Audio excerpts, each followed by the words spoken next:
sustaining, that they don't have any, that they could be about anything. And then you don't argue with them. You simply point out that these are not valid ways of thinking about anything, because you could use the very same tricks to sustain something which was manifestly fraudulent. And in fact, what fascinates me is that a lot of the tricks they have their counterparts with con artists. They use the very same forms of non-argument, the very same non sequiturs, and they make, for instance, they make a virtue out of trust. And as soon as you start exhibiting any suspicion of the con man who's about, he gets all hurt on you, and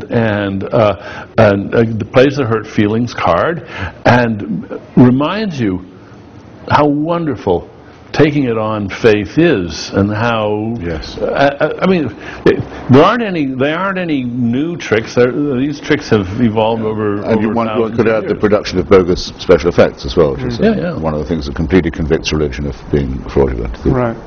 The belief in the miraculous. The same people will say, well, Einstein felt a spiritual force in the universe, when he said the whole point about it is there are no miracles. There are no changes in the natural order. That's the miraculous thing. They're completely cynical about claiming him. Well, the other thing worth pointing out, almost the same breath, is that these every religious person feels the same criticism of other people's faith that we do as atheists. I mean, they reject the pseudo-miracles and the pseudo-claims to certainty of others. And they see the confidence tricks in other people's faith. And they see it rather readily. You know, every Christian knows the Quran can't be the perfect word of the Creator of the universe, and anyone who thinks it is hasn't read it closely enough, and it's just in this hermetically sealed discourse that isn't really being self-critical. And I think we're on very strong, we make a very strong case when we point that out, and point out also that whatever people are experiencing in church or in prayer, no matter how positive, the fact that Buddhists and Hindus and Muslims and Christians are all experiencing it proves that it can't be a matter of the divinity of Jesus or the unique sanctity of the Quran, or because there's 17 different ways of getting there. By the way, on that, a tiny point. It's not. I hope not a digression. It's useful bearing that in mind too when you get, as I did this morning on ABC News, the question, well, wouldn't you say religion did some good in the world? I mean, there were good people. You never don't get that argument. And by the way, there's no reason why one shouldn't. We say, well, yes, I have indeed heard it said that Hamas provides social services in Gaza.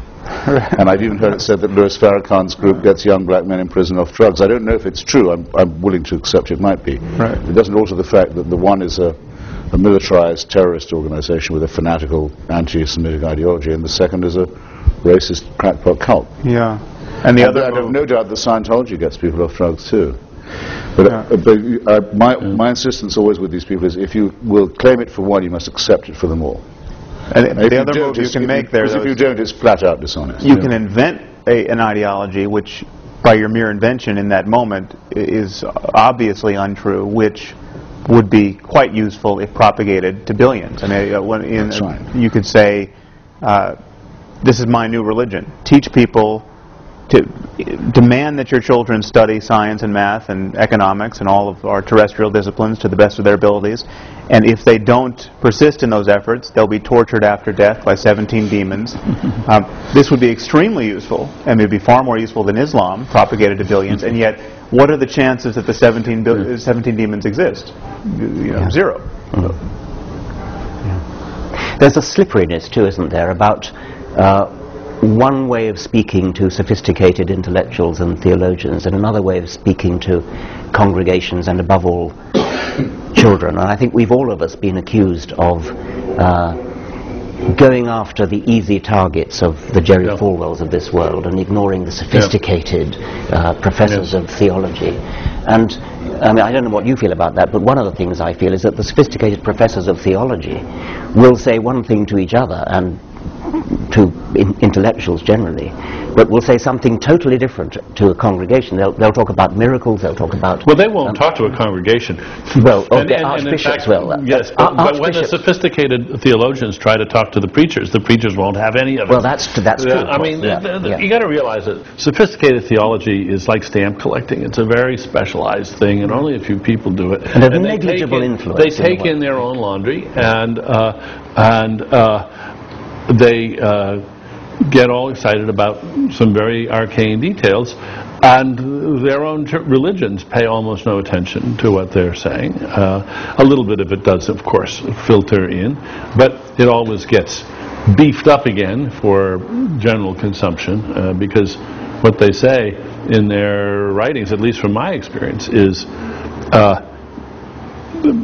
eye-glazing, mind-twisting, very subtle things which have no particular bearing on life. Oh, no, I must insist. I must say a good word here for Professor Alistair McGrath, who in his attack on Richard said it's not true, as we've always been told, and most Christians believe, that Tertullian said, credo quia absurdum, I believe it because it's ridiculous. No, it turns out, I've checked this now, though I don't know this from McGrath, that in fact Tertullian said the impossibility of it is the thing that makes it the most believable.